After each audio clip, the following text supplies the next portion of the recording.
Right Hogan here for Punch Out Boxing. Delighted to be here with a legend, Gary Lockett. How are you, Gary? Yeah, I'm good. I'm really good. Yeah, thank you. Happy with CARVELL's performance out there? Well, there's always things to improve on.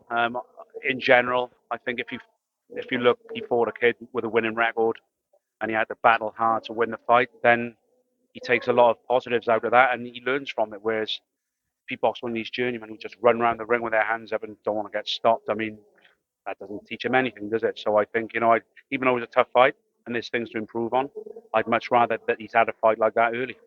Yeah, absolutely. It was a proper fight. Ray, he always comes to fight, and this early in his career, kudos to him. As you said, though, how much is he going to learn knocking people over? Oh, absolutely. I think if you see a lot of these guys, they get to sort of 14, 15, 16 and out, and they've never really been in a fight. They've never really been in front of someone who's come in trying to win. And I think I think he took a shot on the back of the head in the second round. I think he's a little bit concussed. I think so. I think he had to dig deep to get through it, and dig deep he did. I mean, you know better than anyone about middleweights, having been one yourself. You got a few middleweights on your books now. Does it help that you were a middleweight? I don't really know what difference that makes. I think you have to treat everyone as an individual. But I think he's probably a light middle.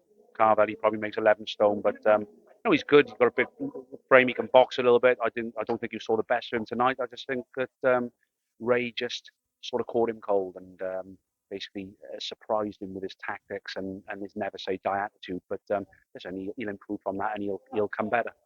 Yeah, absolutely. And he's young, plenty of time ahead of him. How many more of these four rounders do you think he needs? Only one or two. Well done, good. Yeah, I know. Good. I don't know, maybe another one, or we might even just step him up to 6 rounds for the next one, and it puts him in a position to box for the area title. And well, I'd say area title is a Welsh national title, so yeah. Which is well worth having, because then that puts you well into the orbit of the Celtic and then the British. Yeah, absolutely. I think I've had far more British champions than I have Welsh. I've only had two Welsh champions and five British champions in my time as a trainer and manager. So it'd be nice to get a couple more Welsh champions if the opportunity arises. So Absolutely. Talking of middleweights, a couple of others working with you. Young Kieran, when can we see him out next? yeah, Kieran had I think it was a herniated disc, so it put him on the sidelines for a while. He's just started in the gym maybe last week, the week before, coming to the gym sort of twice a week and doing his own thing as well. So I think he's on the road to recovery, and hopefully we can see him back in the ring probably September time. Liam Williams, I guess you're going to ask about him.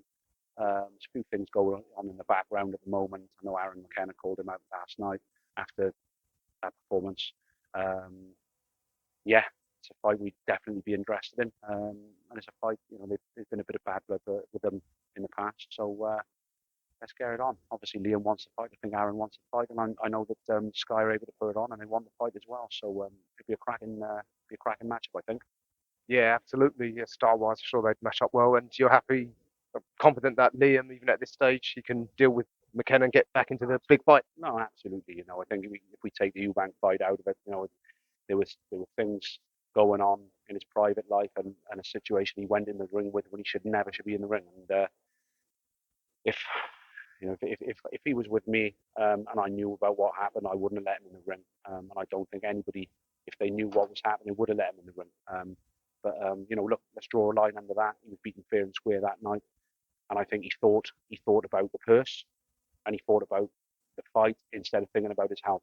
And I think if it happened again, he'd think about his health and he'd pull out the fight. But we have to draw a line under that now and move on with his career. Yeah, and Liam's still got a great, exciting style. And that punch, as you yourself know, he'll never lose that. Absolutely, he throws arm punches and he's nearly hitting holes in the bags and the pads. And I say that tongue in cheek, but I mean, he's such a powerful hitter. And as I say, he's still got a lot to offer. He's only 31. He looks after himself as well and keeps himself in shape all the time. So looking forward to the next stage. Me and you both, I'm sure all the fans can't wait to have him back. Yeah, exciting time for South Wales as ever. Gary, thanks for your time, and we look forward to seeing you again.